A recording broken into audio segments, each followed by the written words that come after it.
Hey friends, today we're going to talk about my number one top food for gut health. So stay tuned, we're going to talk about that today.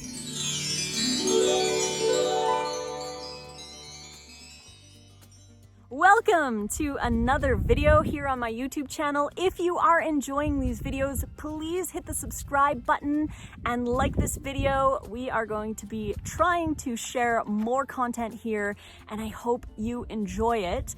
Before we begin, don't forget that you can get 40% off any or all of our raw vegan recipe ebooks. They're oil-free and all raw vegan deliciousness, from raw tacos to burgers and soups, meal plans, holiday menus. Go check it out. The link is right here on the screen, and the code to get 40% off is rawfood40. So let's talk about my number one top food for gut health.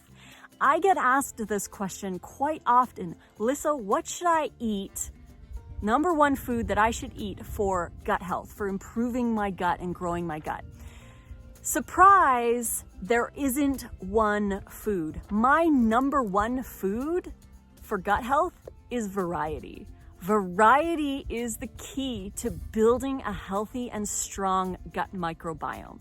So adding variety can seem a little overwhelming to some people, but it doesn't have to be overwhelming. It can start extremely slowly. If, for example, you have issues with sprouted lentils, you've had like a cup of sprouted lentils on your salad and you've got a lot of gas and bloating after, and you feel sprouted lentils aren't for me, they make me have gas.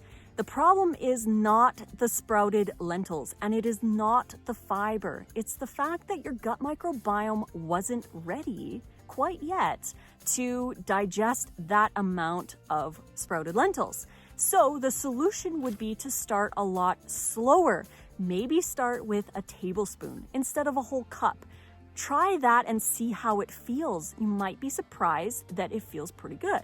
The same thing goes for broccoli and cabbage. As I've mentioned in plenty of my other videos, that it's not about eating a huge amount of one or two foods. It's about eating smaller amounts of many foods, getting more variety into your salad so that you can feed the different types of bacteria that live in your gut. I personally believe that it's very, very important to include not just fruit in your diet, but vegetables and greens as well. Sprouts and microgreens, nuts and seeds, all of these different varieties of food are really beneficial to different types of bacteria in our guts. Now we have a synergistic relationship with the ecology of our gut microbiome.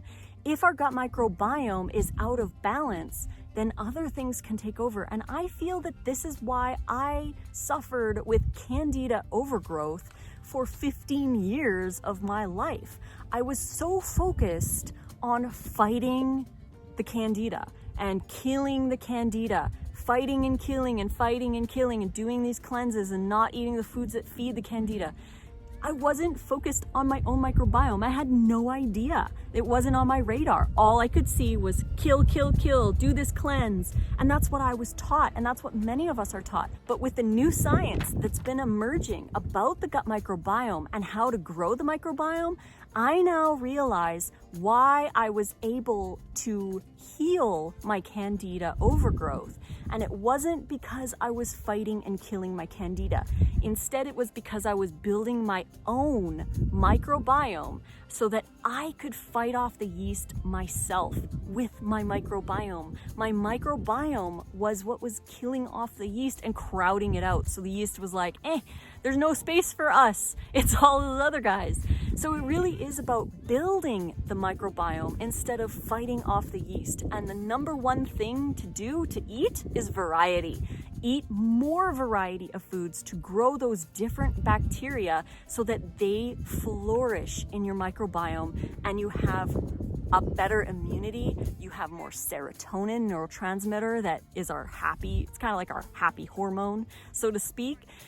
And all the other benefits, like they create anti-inflammatory products and they help keep us healthy. We have to feed them, and they thrive on whole fiber. So feeding more fiber is essential, getting that variety in. So if you're looking for that one food, it's not just one food, it's a variety of food. So start adding more variety into your diet. It does not have to be a lot, it just needs to be more variety. So start slow with a tablespoon, work your way up to about a quarter cup, and then move on to a new thing. Add something new. So once you get good with broccoli, keep doing the broccoli, don't stop the broccoli, but add cabbage or lentil sprouts or whatever foods that you feel you might be a little sensitive to. It might not be that you're actually allergic to them. It might just be because your gut microbiome is weak and you need to train it, just like how you train your muscles at the gym, which I would like to talk about in the next video. So I hope you stay tuned for that.